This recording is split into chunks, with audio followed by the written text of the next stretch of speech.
here, down more than 4% on a down day on the street, but there's been many down days on the street for this company. Yeah, no, it's been painful. All right, Scott, thanks so much. We are also keeping an eye on retail stocks today, just ahead of Black Friday. Let's take a look at the S&P Retail Index right now. Of course, the broader market is lower, so you would expect this to be lower as well, and in fact, it's down 2.5%. More and more retailers, though, are realizing success this shopping season will depend on their ability to connect with consumers. CNBC's Courtney Reagan is out of Best Buy with that story. Courtney.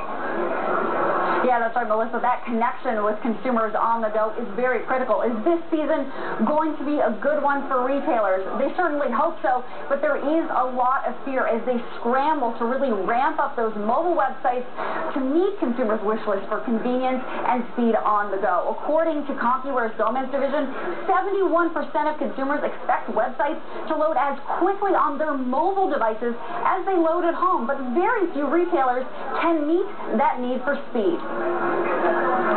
Speed is critical. We're getting ready to go into a time of year where the web traffic can grow by 10 times or more. You know, this week kind of through Cyber Monday, and some are even talking about a Cyber Sunday now, so speed is critical. Now, after 3 seconds, abandonment rates for mobile websites are nearly identical to that of desktop browsing at home. The simple equation is that speed equals sales. Consumers will buy more from faster websites, and they'll abandon slower websites in favor of alternatives. Now, retailers are aware of these staggering statistics and are doing what they can to get up to speed for those consumers that are on the go, that are looking to comparison shop or even purchase right from their phones.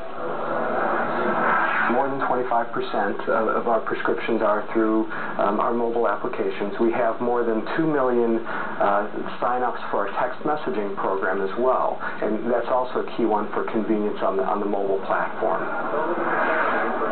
Now, retailers are having to think about load times on websites the same way they think about lines in the stores. The longer it takes, the lower the chance that consumer is actually going to make it to checkout. Back to you. Thanks, Courtney, very much. All right, now to today's